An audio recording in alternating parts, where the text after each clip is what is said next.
master swordsman. How this nigga learn all that ninja stuff? They ain't even have karate flicks back then. Hush, boy! It was love at first sight. He was tall. He was handsome. His trapezius muscles rippled through his shirt. Aight, Granddad, dang, you making me uncomfortable. Catcher Freeman was a sexy man.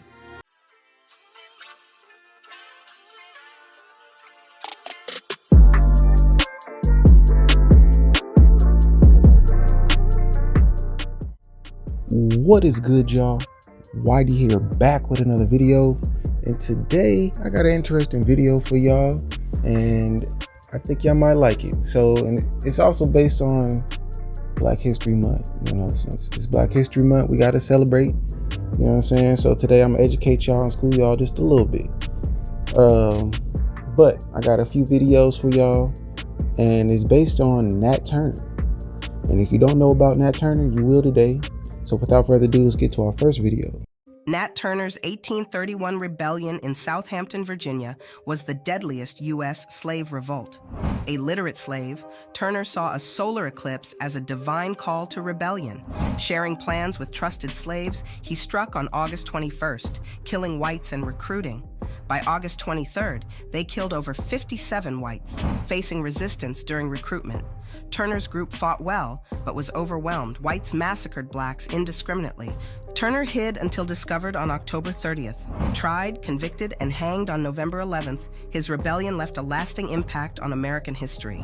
Except for one, the bodies of those executed were buried appropriately. Nat Turner's body, however, was given to doctors who skinned it to make grease. Mr. R.S. Barham's father even owned a money purse made from his hide. Dr. Massenberry possessed his skeleton for years, but it has since been misplaced. So as you see, he was the first of many. You know what I'm saying? He wasn't scared. He knew something wasn't right. You know what I'm saying? So he rebelled. Like anybody would that was in some type of slavery. You know it ain't right. But the crazy thing is what they did to him after they captured him. You know, how they killed him. There's even reports, y'all can go look this up. There's even reports on them eating parts of him because they felt like, oh, this nigga is strong. If we eat some of him, we could be strong too. Something was in this nigga. You know what I'm saying? So it's crazy. But this next video we about to watch is the Boondocks.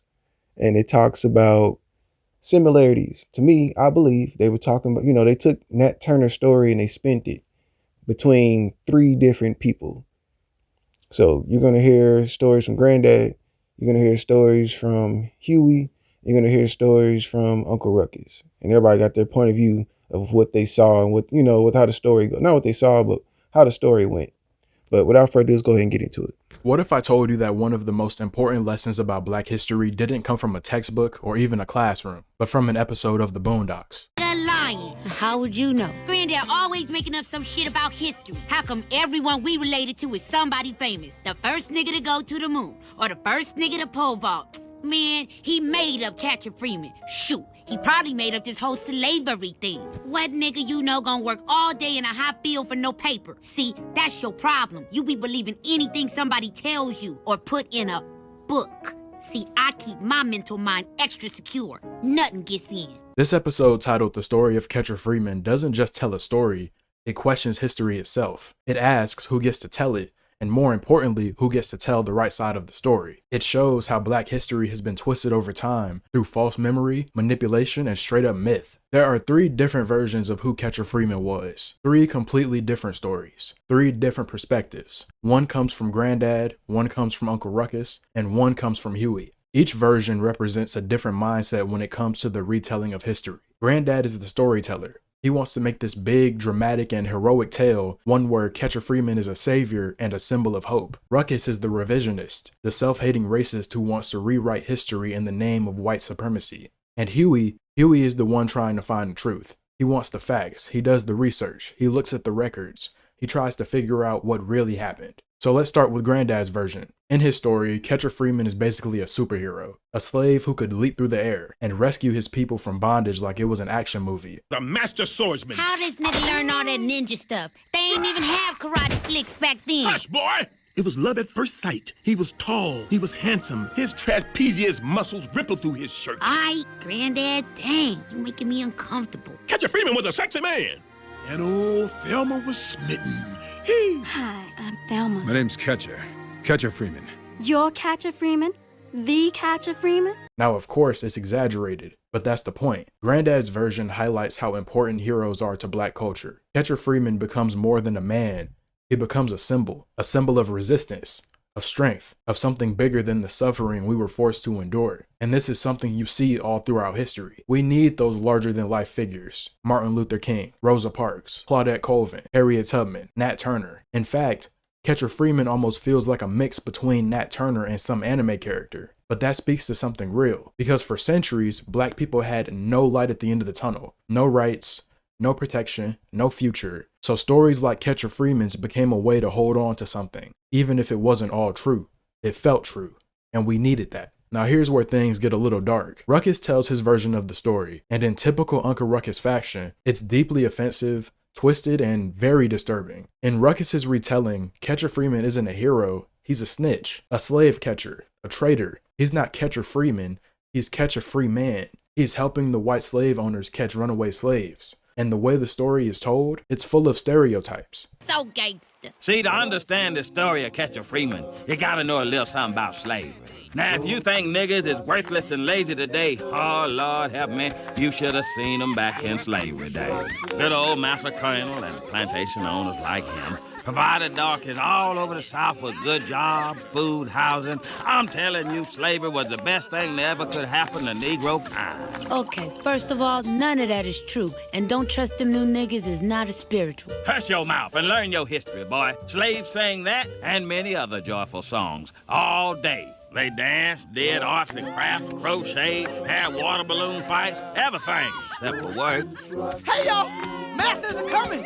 He's a-coming, y'all! Masters are coming! Here he comes! Look, guys, you asked me to take you in as slaves, and this is how you repay me? All you do all day is sing and jump and eat. You just stop. All right, stop it. Stop it. Stop having so much fun. There's imagery of enslaved people dancing and singing in the fields like they're having fun, like they're happy. There's watermelon, fried chicken, and all those tired and harmful tropes that have been used to dehumanize black people for generations. And even more disturbing, Riley actually likes this version of the story. He says it's different. He says it's more interesting than Granddad's Black Savior story. But this is where the episode really starts to hit, because Ruckus's version shows us exactly how dangerous history can become when it's told by people who hate you. His story praises the slave owner as a savior. He makes the enslaved look like animals. He makes resistance look like chaos and criminality. And the wildest part is that it's not even that far-fetched, because this is exactly what American history has done to black resistance. Think about it. Nat Turner was branded as a madman. The Black Panthers were called terrorists. Ruckus's story shows how history gets used to humiliate black people, to strip away the dignity and bravery of those who actually fought back. He makes the oppressor look civilized, and the oppressed look dangerous. Then we get to Huey, and Huey's not interested in the hero story. He's not falling for Ruckus's nonsense either. He wants the truth. So what does he do? He looks into the actual records.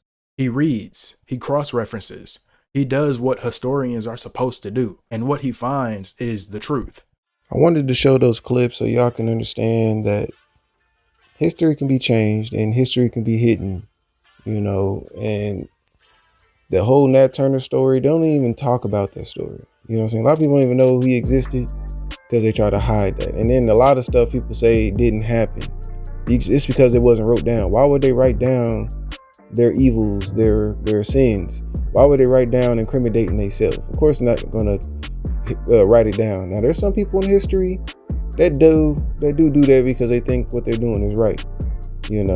They even used to make take our skin, not mine, but their skin from back in the day, and make shoes. And like you see, the little wallet that they made on the last clip I showed y'all, like it's crazy. Times was crazy. I don't know where their minds were, man. They were like demons back then. But anyways, I appreciate y'all for tuning in. I hope y'all learned something, man, because I did too. And stay tuned till next time. We're gonna be dropping more, man. Appreciate y'all as always, and I'm out.